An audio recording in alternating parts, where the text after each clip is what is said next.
Shalom, bien-aimés dans le Seigneur. Vous êtes les bienvenus ici sur la chaîne de Rema Frequency TV. Et je vous salue tous dans le précieux nom de Jésus qui me permet de me trouver devant vous en ce moment.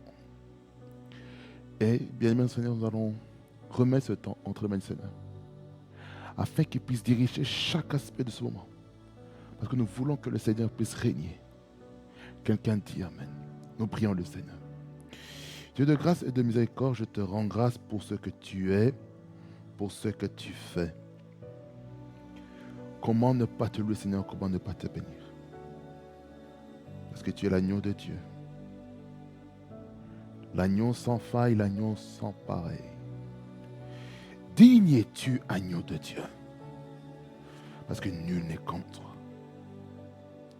Tu es la lumière qui éclaire notre chemin, le bon berger qui prend soin de ses brebis. Seigneur, en ce moment, je te remets la parole entre tes mains et que nous amène la bonne santé au nom de Jésus. Gloire à toi, Seigneur, au nom de Jésus. Amen. Bien maintenant, Seigneur, nous allons partager le message actuellement sur le thème la gestion de la crise dans l'Église. Pourquoi je parle de cette thématique? Parce que cela est très important de comprendre ça. Que l'Église, parfois, il y a des crises qui se font. Il y a des crises parce qu'il y a un problème. Mais moi, je crois du fond du cœur que le Seigneur est capable de régler tout type de crise au nom de Jésus. Raison pour laquelle nous allons lire le texte, en tout cas qui vont vraiment nous bénir. La Bible dit ceci. La Bible dit ceci dans Acte 1er, le verset 8. Il nous dit ceci. Mais vous recevrez une puissance, le Saint-Esprit survenant sur vous, et vous serez mes témoins à Jérusalem, dans toute la Judée, dans la Samarie, et jusqu'aux extrémités de la terre. Le prochain texte que nous lisons, c'est Actes des Apôtres, chapitre 6, verset 1er à 6. La Bible dit ceci. En ce temps-là, le nombre des disciples augmentant, les hellénistes murmurèrent contre les Hébreux parce que leurs veuves étaient négligées dans la distribution qui se faisait chaque jour. Les 12 convoquèrent la multitude des disciples et dirent, il n'est pas convenable que nous laissions la parole de Dieu pour servir aux tables. C'est pourquoi, frères, choisissez parmi vous cet homme de qui l'on rende un bon témoignage, qu'il soit plein d'Esprit Saint et de sagesse, et que nous chargerons de cet emploi. Et nous continuerons à nous appliquer à la prière et au ministère de la parole. Cette proposition plut à toute l'assemblée. Ils élurent Étienne, homme plein de foi et d'Esprit Saint. Philippe, Procor, Nicanor, Timon, Parnémas et Nicolas, prosélytes d'Antioche. Ils les présentèrent aux apôtres qui, après avoir prié, leur imposèrent leurs mains. 1 Timothée 3, versets 8 à 13. Et il dit ceci. Les diacres aussi doivent être honnêtes, éloignés de la duplicité, des excès du vin, d'un gain sordide, en conservant le mystère de la foi dans une conscience pure, qu'on les éprouve d'abord et qu'ils exercent ensuite leur ministère s'ils sont sans reproche. Les femmes, de même, doivent être honnêtes, non médisantes, sobres, fidèles en toutes choses. Les diacres doivent être maris d'une seule femme et bien diriger leurs enfants et leur propre maison. car ceux qui remplissent convenablement leur ministère s'acquièrent un rang honorable et une grande assurance dans la foi en Jésus-Christ. Amen. Dieu de grâce, je te remets encore cette parole entre tes mains, que cette parole soit sanctifiée et qu'elle nous procure la bonne santé spirituelle et que cela me procure aussi la croissance au nom de Jésus. Qu'on puisse grandir spirituellement afin de ne pas rester au niveau des bébés spirituels. Au nom de Jésus, Amen. Amen, bien-aimés dans le Seigneur. Qu'est-ce que les Écritures nous disent ici? Nous comprenons au travers les Saintes Écritures plusieurs choses. Nous voyons ici qu'il y a un temps de crise qui est en train de se faire. Un temps de crise, oh mon Dieu, un temps de crise qui est en train de se faire dans l'Église.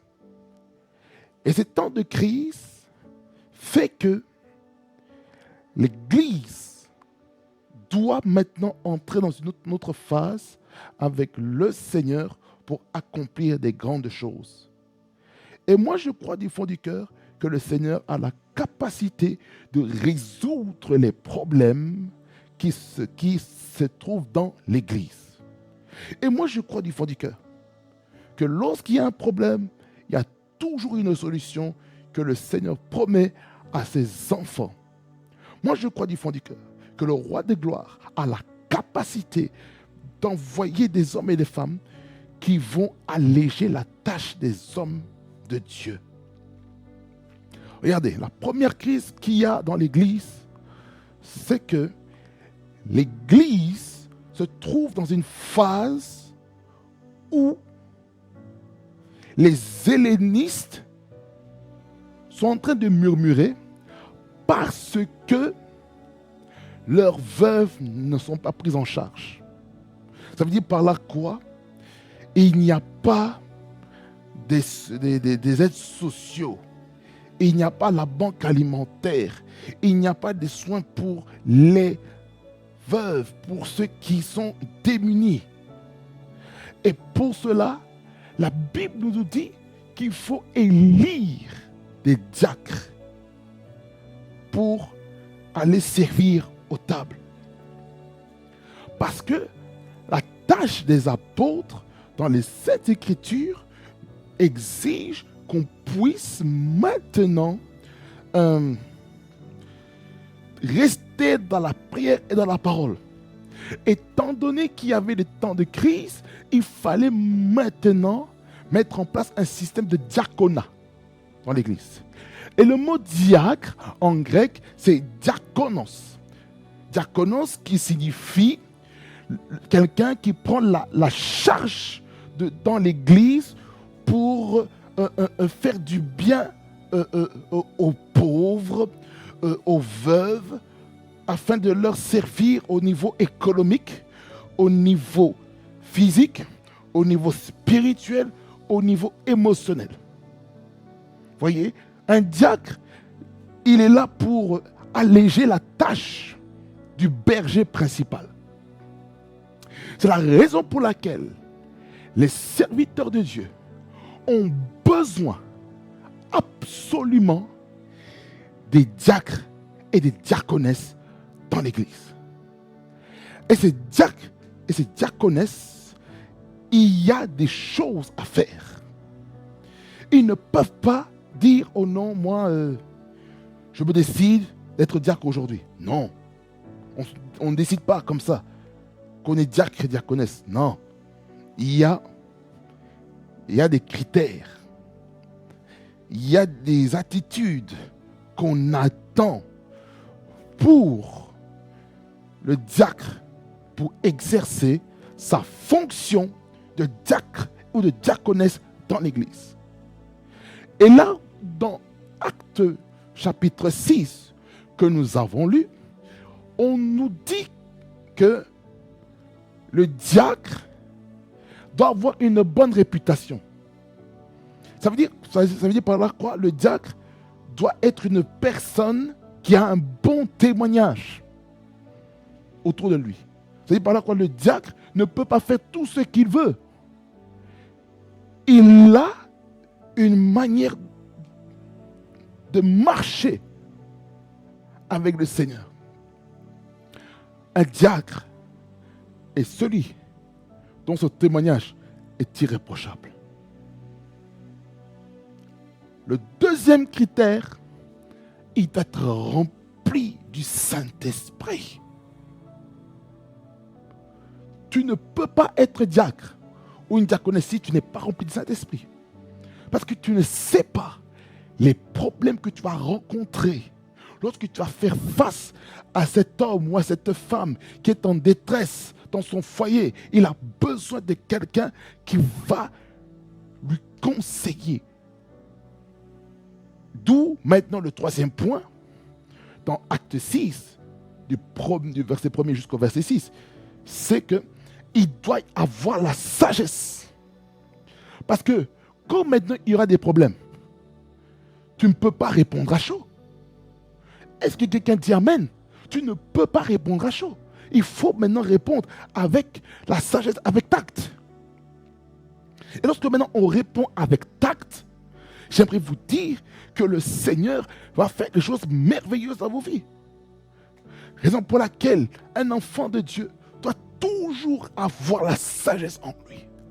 Avant de prendre une décision, il doit être sage. Ça veut dire par là quoi? C'est un diacre est un réconciliateur. C'est celui qui joue le rôle d'arbitre quand il y a un problème. A a tel problème, B a tel problème. Maintenant, quelle est la sagesse appliquée pour A et B? C'est-à-dire chaque personne n'est pas l'autre. Donc l'un n'est pas l'autre, ce qui signifie qu'un enfant de Dieu doit connaître les gens, doit connaître la psychologie, doit connaître le tempérament, doit connaître le caractère de chacun, il doit gérer tout ça. Ça demande une sagesse. Ça demande l'intelligence, la sagesse divine. Comment amener une solution là, maintenant? Voyez-vous? Raison pour laquelle un enfant de Dieu doit accepter d'être cet enfant de Dieu qui n'est pas là pour impressionner les gens. Un diacre, il est là pour être une solution pour son entourage. Il ne peut pas dire, oh non, moi je n'ai pas besoin d'un tel. Mon frère, ma soeur, on est interdépendants. Écoutez-moi bien, Église. Savez-vous que vous donnez beaucoup de charges au pasteur en appelant tout le temps pasteur, j'ai tel problème, pasteur ceci, pasteur cela. Au final, vous êtes en train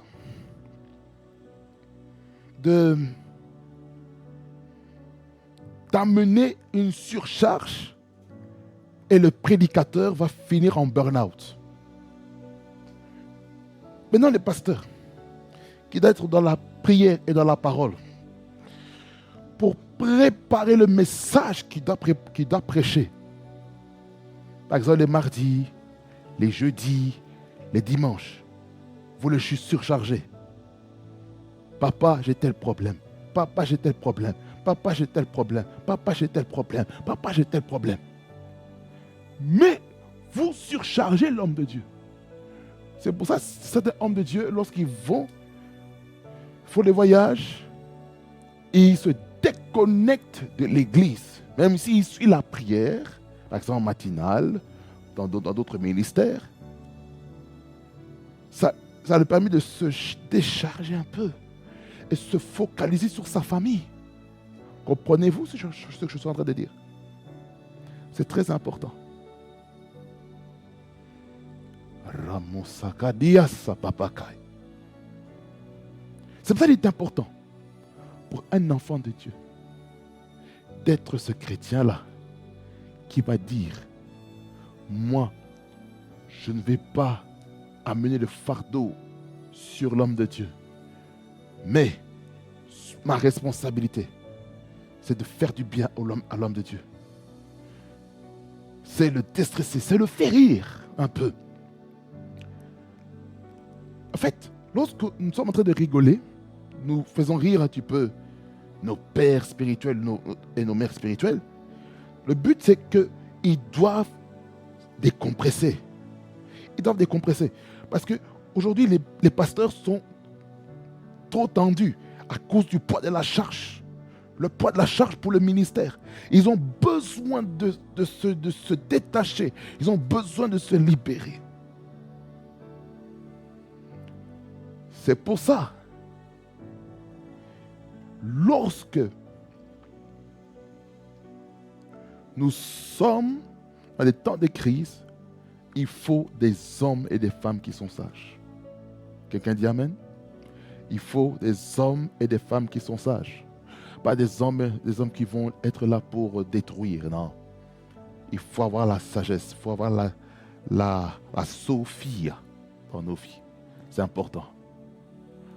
Lorsqu'on manque la Sophia dans notre vie, on ne pourra pas aller loin.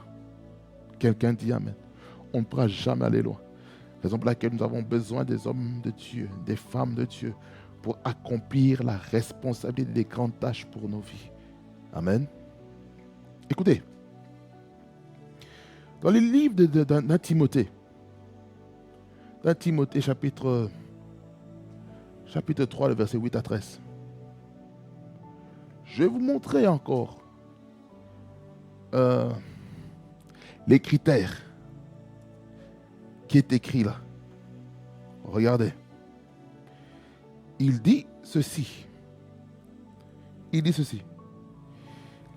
diacres doivent être honnêtes. Ce qui signifie l'honnêteté est très important dans la vie d'un enfant de Dieu. Il faut être quelqu'un qui a l'honnêteté en lui. Quelqu'un dit Amen. Il faut être honnête. Bien, Seigneur. Il faut être honnête. Regardez. S'il manque l'honnêteté, la vérité en lui, il ne peut pas être un diacre. C'est-à-dire un diacre doit avoir la capacité de vous dire la vérité pour résoudre des problèmes. La deuxième chose qu'on voit ici, éloigné de la duplicité, ça veut dire par là quoi? Il ne doit pas avoir une double vie. Ça veut dire qu'il doit avoir une seule manière de se conduire. Il ne doit pas marcher dans les choses bizarres. Il doit être éloigné de la duplicité. Il doit être éloigné des excès du vin. Qu'est-ce que ça veut dire? Ça veut dire par là quoi? Un enfant de Dieu, un chrétien, ne doit pas être un esclave de l'alcool. Est-ce que j'ai dit que boire c'est mauvais? Je n'ai pas dit ça. J'ai dit qu'il ne faut pas que l'alcool domine la personne. La personne doit être sobre. Il doit avoir la maîtrise sur ça. Maintenant, écoutez, si un diacre maintenant commence à boire de l'alcool et perd toutes ses facultés, pensez-vous qu'il sera un bon exemple pour le peuple de Dieu? Non. Raison pour laquelle il doit s'éloigner de l'effet de l'alcool. Il doit s'éloigner aussi d'un gain sordide. Ça veut dire par là quoi? Il ne doit pas être quelqu'un qui est là pour le fric. Non. Il doit faire attention à ça. Et qu'est-ce qu'il doit encore faire comme critère? Il doit conserver la foi dans une conscience pure. Ça veut dire qu'il doit toujours rester dans la foi. Il ne doit pas dévier. D'avoir une conscience qui est pure. Ça veut dire que lorsqu'il y a des choses qui ne vont pas, il doit dire les choses ne vont pas. Ce n'est pas comme ça qu'on fonctionne. Voyez-vous? Et le verset 10, c'est très important. Qu'est-ce qu'il faut faire? Il faut les éprouver. Ça veut dire par là quoi? Il y a un temps d'examen. Ça veut dire par là quoi? Le temps d'épreuve, le temps d'examen là, Vous savez, c'est dans quel but? C'est dans le but d'éprouver les motifs intérieurs. C'est pour dire par là quoi? Que lorsque on est diacre, le pasteur principal va vous tester. Il va voir comment vous vous comportez dans l'église. Et peut-être le pasteur principal, il va demander des rapports auprès des fidèles pour savoir comment tel diacre se comporte avec toi. Voilà, il était comme ça, comme ça, comme ça, comme ça, comme ça. S'il y a un bon rapport pendant les temps d'épreuve, en tout cas, vous allez gagner la victoire.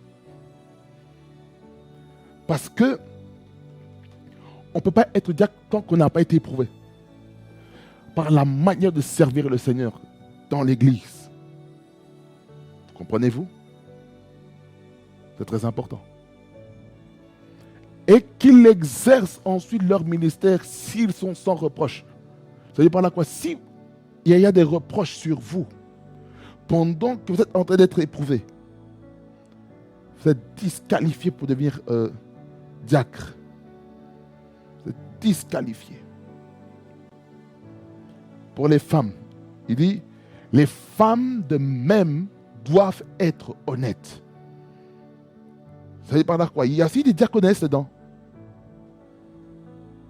Ça veut dire que l'honnêteté, la vérité doit se trouver ici dans les diaconesses. Nous médisons deuxièmement, ça veut dire par là quoi?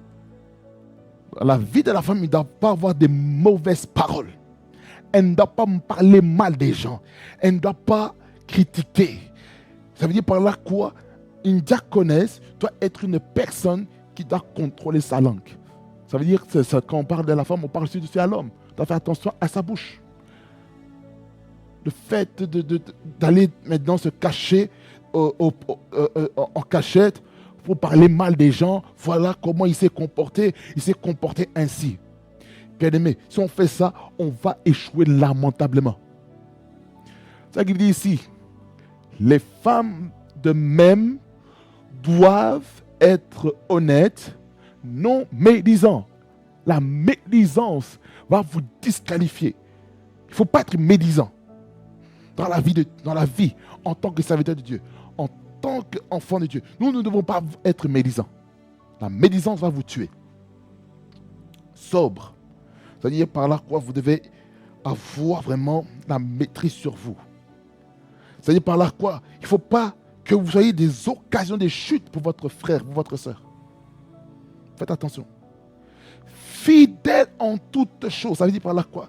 Il faut qu'on trouve en vous la constance, l'assiduité dans ce que vous devez faire pour le Seigneur.